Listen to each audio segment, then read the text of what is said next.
Hello students, hello viewers, welcome to my YouTube channel. तो students, आज के इस वीडियो लेक्चर में हम क्लास 10th एक्सरसाइज 4.3 का क्वेश्चन नंबर 4 करेंगे। तो देखते हैं क्वेश्चन नंबर 4 क्या है।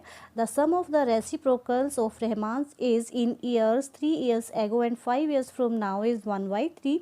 Then find his present age. Question है कि 3 साल पहले रहमान की आयु का व्युत्क्रम, रेसिप्रोकल मीन्स व्युत्क्रम उल्टा, और आज से 5 वर्ष बाद के व्युत्क्रम का योग सम जो है वो 1/3 है। Then find his present age. तो उसकी वर्तमान आयु जो है वो फाइंड आउट करनी है। ठीक है, तो देखिए स्टूडेंट, जो हम फाइंड आउट करेंगे हम उसको लेट कर लेंगे। ठीक है, मान के चल पड़ेंगे। Let the present age of Rahman. हमने मान ली कि जो रहमान की प्रेजेंट एज है, वर्तमान आयु है, वो कितनी है, x ईयर्स है। ठीक है, अब now 3 years ago age of Rahman, अगर आज रहमान की आयु x है तो आज से 3 साल पहले उसकी आयु कितनी थी, x-3। ठीक है, हम क्या करेंगे, जो उसकी प्रेजेंट है उसमें से 3 माइनस कर देंगे। And 5 years from now age of Rahman is equal to how much. अगर आज उसकी आयु x है तो आज से 5 साल के बाद कितनी हो जाएगी, x + 5 ऐड हो जाएंगे। और ठीक है, अब देखिए हमें कंडीशन क्या दे रखी है। देन अकॉर्डिंग टू क्वेश्चन है कि 3 वर्ष पहले जो रहमान की आयु था उसका उल्टा। ठीक है, तो देखिए रेसिप्रोकल्स का मीन्स होता है टर्म को हमने उल्टा कर देना। जैसे मान लो 5 है हमारे पास, ठीक है, तो 5 का उल्टा क्या हो जाएगा, 1/5, क्योंकि 5 का डिनोमिनेटर कितना है, 1। ठीक है, तो रेसिप्रोकल मीन्स उल्टा। और वैसे ही जो उसकी आयु थी 5 वर्ष बाद, x + 5 उसकी आयु का उल्टा, जब हम उसको ऐड करेंगे तो वो कितना दिया है, 1/3। तो हम कंडीशन अप्लाई करेंगे, 1/x-3 + 1/x + 5, ये हमें 1/3 के इक्वल दिया है। ठीक है, अब हम आगे इसको सिंप्लीफाई करेंगे, एलसीएम लेना पड़ेगा हमें। दोनों टर्म्स आ जाएंगी, x-3 × x + 5। एलसीएम, डिनोमिनेटर से एलसीएम को हम डिवाइड करेंगे, दिस एंड दिस गोन, तो हमारे पास क्या आएगी, x + 5 plus x + 5, x + 5 cancel out, तो x-3 × 1 इज इक्वल टू 1/3। अब इसको सिंप्लीफाई करेंगे हम, x + x 2x + 5 - 3 + 2 is equal to, अब नीचे हम इसको क्या करेंगे, मल्टीप्लाई कर देंगे। कैसे करेंगे, जैसे हम 8th क्लास में करते आए हैं, फर्स्ट ब्रैकेट में फर्स्ट टर्म को पूरी ब्रैकेट के साथ मल्टीप्लाई करेंगे तो कितना आ जाएगा, x² + 5x। अब वैसे ही -3 को दूसरी पूरी ब्रैकेट के साथ multiply, -3x - 15 is equal to 1/3। अब उसके बाद हम क्रॉस मल्टीप्लाई करेंगे। ठीक है, 3 को 2x + 2 के साथ, और ये टर्म 1 के साथ मल्टीप्लाई हो जाएगी। So this implies 3 × 2x2 is equal to x² minus + 5x - 3x - 15। Now open करेंगे, 3 × 2 = 6 + 3 × 2 = 6 इज इक्वल टू x²। अब देखिए 5x - 3x, ये पॉजिटिव नेगेटिव टर्म्स माइनस हो जाएंगी, साइन बड़ी टर्म का आएगा, -15। अब हम क्या करेंगे, इस पूरी की पूरी टर्म को इस साइड लेके आएंगे। ठीक है, तो हमारे पास इस साइड 0 रह जाएगा, is equal to x² + 2x - 15 - 6x - 6। ठीक है, तो this implies 0 is equal two is x², अब +2x - 6x। ठीक है, एक प्लस की एक माइनस की सेम टर्म्स हैं, टर्म्स माइनस हो जाएंगी तो कितना आएगा, -4x और -15 - 6, हाउ मच, 21। ठीक है, अब हम क्या करेंगे स्टूडेंट्स, इस टर्म को इस साइड ले आएंगे। So this implies x square minus 4x minus 21 is equal to 0। ठीक है, तो ये हमारे पास क्वाड्रेटिक इक्वेशन जो है वो आ चुकी है। तो हम लिख सकते हैं this is a quadratic equation. ठीक है, अब हम क्या करेंगे, इसको बाई फैक्टराइजेशन मेथड लगाइए या कंप्लीटिंग द स्क्वायर या क्वाड्रेटिक फार्मूला, जो भी अच्छा लगता है। ठीक है, हम इसको आगे इस क्वेश्चन को सॉल्व करेंगे, एक्स की वैल्यूज़ जो है वो फाइंड आउट करेंगे। ठीक है, तो हम यहाँ पे फैक्टराइजेशन मेथड ही अप्लाई कर लेते हैं। ठीक है, so here a is equal to 1, b is equal to -4 है और सी हमारे पास -21 है। ठीक है, तो जैसे हम फैक्टराइजेशन में किया था सेकंड 4.2 में, तो वैसे ही जो हम फर्स्ट को थर्ड के साथ मल्टीप्लाई किया, कितना आया -21x स्क्वायर, बीच वाली टर्म है -4x। ठीक है, अब हम क्या करेंगे, हमें दो टर्म्स ऐसी चाहिए कि मल्टीप्लाई करके -21 और उन्हीं दो टर्म्स को हम प्लस या माइनस करें तो -4x। ठीक है, यहाँ पे माइनस है, यहाँ पे माइनस है, तो दैट मीन्स दो टर्म एक माइनस की आएगी, एक हमारे पास पॉजिटिव की आएगी। ठीक है, तो ऐसी कौन सी दो टर्में हैं कि जिनको हम माइनस करें तो 4 आ जाए और उन्हीं को मल्टीप्लाई करें तो 21 आ जाए। तो ये तो टर्म सिंपल हैं, 7 और 3। ठीक है, 7 में से 3 4 और 7 3 आर 21। ठीक है, यहाँ पे माइनस है तो दैट मीन्स बड़ी टर्म माइनस की होगी और छोटी टर्म जो है वो पॉजिटिव की आएगी। ठीक है, so this implies x square -7x plus 3x minus 21 is equal to 0। अब फर्स्ट टू टर्म में से हम कॉमन निकालेंगे, सो x इंटू अंदर क्या आएगा, x -7।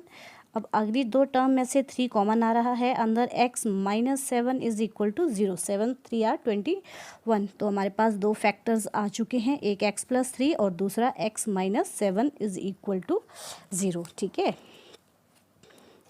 तो अब यहाँ पे हमारे पास दो वैल्यूज़, एक x plus 3 is equal to 0, दूसरी x -7 इज इक्वल टू 0।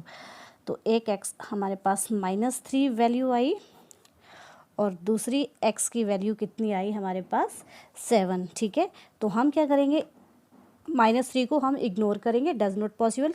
क्यों? क्योंकि जो एज है वो कभी भी नेगेटिव में नहीं आती है। ठीक है, तो हम यहाँ पे लिख सकते हैं x is equal to -3 does not possible because age cannot be in negative,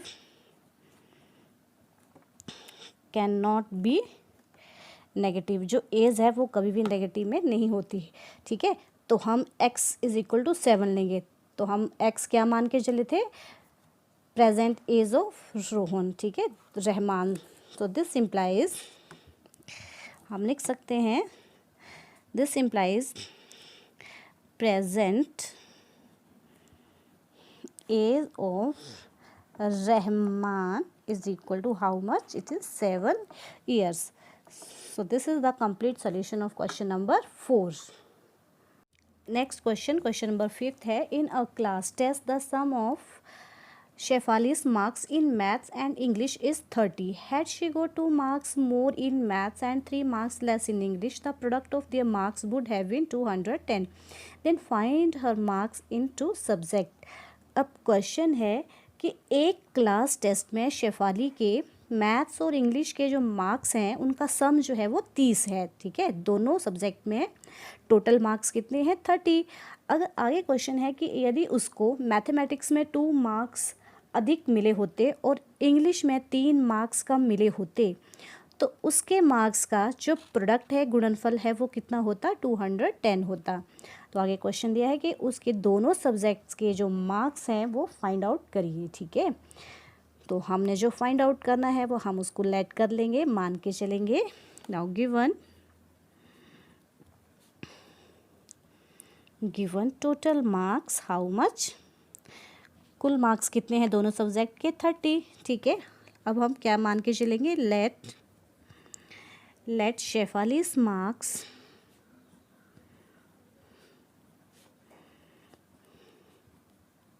in maths,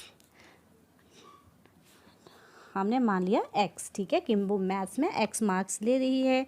then Shefali's marks in English, तो उसके इंग्लिश में कितने मार्क्स होंगे, टोटल मार्क्स कितने हैं x, मैथ में x ले रही है तो इंग्लिश में कितने होंगे 30 माइनस x, ठीक है। जो उसने मैथ में लिए वो हम 30 में से माइनस कर देंगे। सो this implies bye the given condition, अब हमें कंडीशन क्या दे रखी है कि अगर मैथ्स में उसके 2 नंबर और होते और इंग्लिश में 3 नंबर कम होते तो उसकी मार्क्स का प्रोडक्ट 210 होता। Then by the given condition marks in maths, marks in maths how much x plus 2, ठीक है, 2 नंबर और हमने ऐड कर दिए। And marks in English how much 30 minus x minus 3 की इंग्लिश में 3 मार्क्स कम लिए होते तो कितने हुए 30 minus 3 27 minus x। Then according to condition इसकी मार्क्स का प्रोडक्ट, तो हम क्या करेंगे condition according to condition x plus 2 into 27 minus x is equal to how much 210। So this is the given condition, ठीक है। अब हम इसको क्या करेंगे सिंप्लीफाई करेंगे, ठीक है, क्योंकि हमें दिया था कि जो अब मार्क्स आएंगे उसका प्रोडक्ट जो है वो कितना है 210 के बराबर है। तो हम वैसे ही इसको मल्टीप्लाई करेंगे x को पूरी ब्रैकेट के साथ, तो कितना आएगा 27x माइनस एक्स स्क्वायर। अब इस 2 को इस पूरी ब्रैकेट के साथ मल्टीप्लाई करेंगे plus 27 2 are 54 and minus 2x is equal to 210। अब इस 210 को इस साइड ले आएंगे, 27x minus x square plus 54 minus 2x minus 210 is equal to 0। अब लाइक टर्म्स इकट्ठी करेंगे, minus x square highest power आगे 27x minus 2x how much plus 25x, एक प्लस की एक माइनस की टर्म माइनस हो जाएंगी लेकिन साइन बड़ी टर्म का आएगा। उसके बाद प्लस 54 माइनस 210 कांस्टेंट टर्म, एक प्लस की एक माइनस की टर्म्स माइनस हो जाएंगी लेकिन साइन बड़ी टर्म का आएगा। 10 में से 4 गए 6, 10 में से 5 गए 5, 1 इज इक्वल टू 0, ठीक है। अब देखिए यहाँ पे माइनस साइन है, ठीक है, तो हम इसको पॉजिटिव कर लेंगे, मीन्स माइनस साइन कॉमन ले लेंगे और दूसरी साइड 0 हो जाएगा। देन क्या आ जाएगा टर्म्स, जब हम माइनस साइन कॉमन लेंगे तो सारी टर्म्स जो हैं वो चेंज हो जाती हैं जो साइन है। 25x minus minus plus 150x is equal to 0, ठीक है, माइनस साइन कॉमन लिया, ठीक है, और दूसरी साइड 0 हो गया। तो now this is the quadratic equation.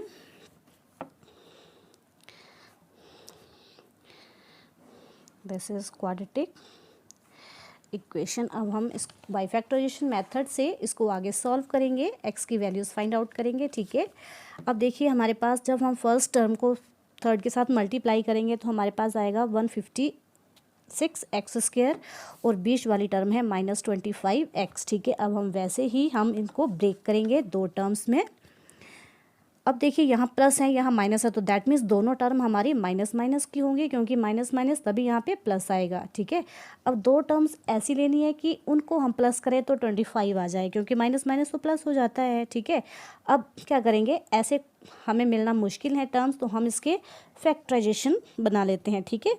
फिर उनको 2 टर्म्स में हम डिवाइड कर देंगे, 2 7 आर 14 1 2 8 आर 16 2 3 आर 6 9।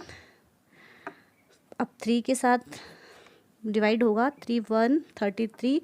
अब देखिए यहाँ पे 13 है, यहाँ पे टर्म्स 2 2 और 4 3 आर 12 12 और 13 हमारे पास देखिए टर्म्स आ चुकी हैं। 12 13 25 होते हैं प्लस करके और इनको मल्टीप्लाई करेंगे तब तो 156 ही आएगा, ठीक है। तो हमारे पास 2 टर्म्स कौन कौन सी आई, एक हमारे पास आई 12x और एक हमारे पास आई माइनस 13x, दोनों माइनस की हैं, ठीक है, क्योंकि यहाँ माइनस है और यहाँ पॉजिटिव है, ठीक है। तो हम इसको ब्रेक करते हैं आगे क्वेश्चन को। So this simplifies x square minus 13x minus 12x plus 156 is equal to 0। So first 2 term में से क्या कॉमन आ रहा है x, अंदर क्या आया x माइनस 13 अब देखिए, अब 12 जो है वो 156 का फैक्टर है, ठीक है। तो हम 12 को कॉमन ले लेंगे माइनस, तो अंदर क्या आएगा x माइनस, अब देखिए 12 13, तो यहाँ पे ऑब्वियसली 13 ही अंदर आएगा, ठीक है।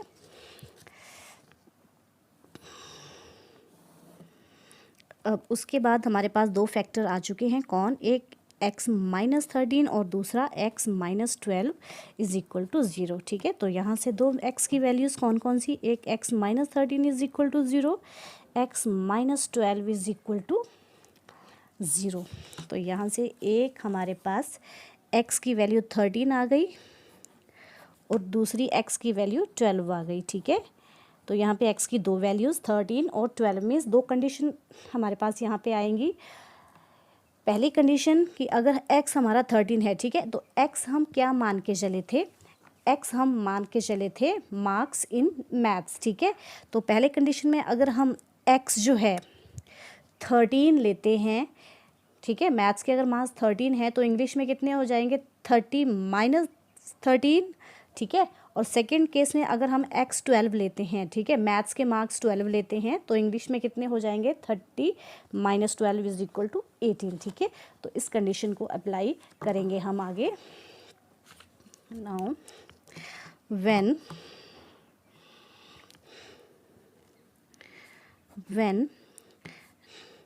Number 1 when x is equal to 13, ठीक है, जब x हमारा 13 है तो this implies marks in maths is equal to 13 and marks in English how much, 30 minus 13 is equal to 27, ठीक है। तो हम यहाँ पे लिख सकते हैं, तो this implies marks in English first case में कितने 27 आए, तो दोनों का सम कितना है 30 आ रहा है, ठीक है। अब सेकंड कंडीशन क्या थी हमारी, when case number second when x is equal to 12, ठीक है, जब x हमारा 12 है then marks in maths is equal to 12, ठीक है, क्योंकि x हम मैथ्स के मार्क्स लेके चले थे। सो this implies marks in English के कितने हो जाएंगे उसके 30 माइनस x मीन्स 30 माइनस 12 कितने आए is equal to 18। So this is the complete solution of question number 5। Next question number 6 है, the diagonals of a rectangular field is 60 metre more than the shorter side, the longer side is 30 metre more than the shorter side, then find the sides of the field. Question क्या है कि एक हमारे पास rectangular field खेत है, ठीक है, जिसका जो डायगोनल है, ठीक है, डायगोनल मीन्स जब हम अपोजिट वर्टिसेस को मिलाते हैं तो वो क्या बनता है हमारा डायगोनल, ठीक है। तो जो डायगोनल है वो छोटी साइड से 60 मीटर ज़्यादा है, अधिक है, ठीक है, और जो हमारी लॉन्गर साइड है, ठीक है, वो छोटी साइड से 30 मीटर अधिक है, ठीक है। तो हम मान लेते हैं कि जो हमारी छोटी साइड है वो कितनी है x मीटर, ठीक है। अगर ये छोटी साइड x मीटर है तो लॉन्गर साइड कितनी हो जाएगी x प्लस 30 मीटर, ठीक है।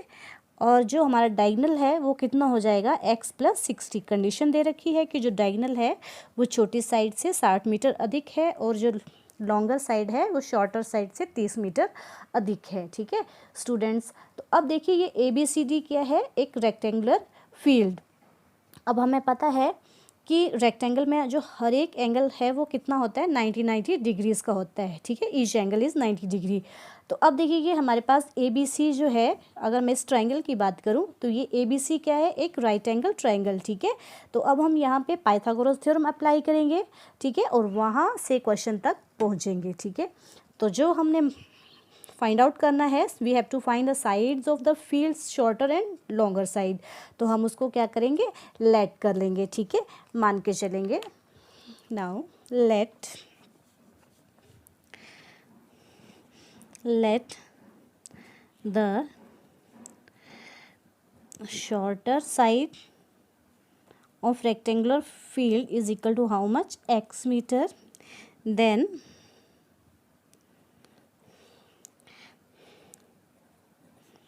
then longer side is equal to x plus 30 meter and diagonal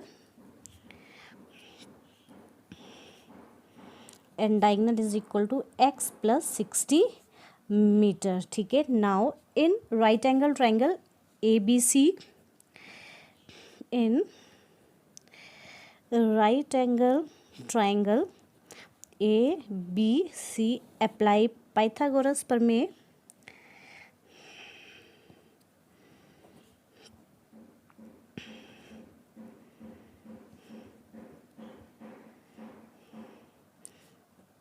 apply Pythagoras theorem. अब देखिए पाइथागोरस थ्योरम क्या है कि किसी राइट एंगल ट्राइंगल में जो हमारा हाइपोटेन्यूज, ठीक है, जो सबसे बड़ी साइड होती है उसका जो स्क्वायर है वो बाकी टू साइड्स के स्क्वायर्स के सम के बराबर होता है. ठीक है. तो by Pythagoras theorem A B square plus B C square is equal to how much A C square. ठीक है. मीन्स जो हमारी सबसे बड़ी भुजा का स्क्वायर जो है वो किसके बराबर होगा, बाकी दो छोटी भुजाओं के वर्गों के योग के बराबर होगा. ठीक है. Now put the values. What is A B? A B is X square plus B C की value X plus 30 whole square is equal to A C की value X plus 60 whole square. ठीक है. अब हम इसको apply करेंगे, open करेंगे. अब ये देखिए x plus 30 x plus 60 whole square. अब ये फार्मूला हमने पढ़ा है क्या, a plus B whole square. 8 में पढ़ा है ये फार्मूला, a square plus B square plus 2ab. इसको ओपन करेंगे. X square plus A square means x square plus B square 30 square. 30 square means 30 into 30, 3 3 are 9 and 0 0 plus 2ab 2 into 30 into x 60x is equal to A plus B whole square A square plus B square 60 into 60 3600 plus 2 into 60 120 into x. ठीक है. अब ये हमारे पास, हमने इसको open कर दिया है. अब इसकी आगे कैलकुलेशन करेंगे. अब देखिए x square positive x square positive, जब हम इस टर्म को इस साइड लाएंगे तो ये माइनस की हो जाएगी, कैंसिल आउट हो जाएगी. ठीक है. अब इस पूरी टर्म को हम यहाँ पे लाते हैं left hand side. X square plus 900 plus 60x minus 3600 minus 120 x is equal to 0. ठीक है. अब एक्स स्क्वायर प्लस 60x, ठीक है, प्लस 60x माइनस 120x. तो हमारे पास यहाँ पे कितना आ जाएगा, माइनस 60x. अब एक पॉजिटिव की एक नेगेटिव की टर्म्स क्या हो जाएंगी, हमारे पास नेगेटिव हो जाएंगी. ठीक है. लेकिन साइन बड़ी टर्म का आएगा 0 0. 16 में से 9 गए 7 2 2700 इज इक्वल टू 0.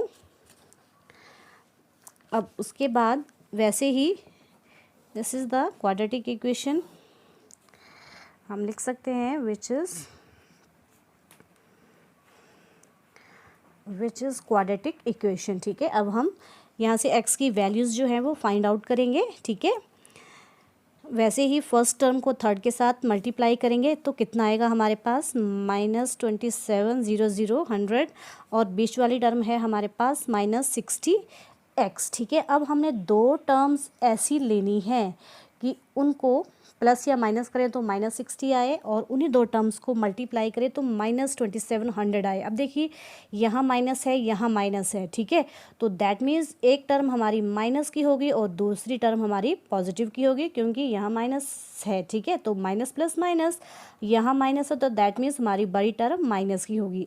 अब देखिए 60 आए और 27 और हम 60 को लेते हैं तो देखिए दो टर्म्स जैसे 9 3 आर कितने होते हैं 27. ठीक है. 9 3 आर 27 और 9 में से 3 के 6, तो कितनी टर्म्स हमारे पास सिंपली मिल चुकी हैं 90 और 30.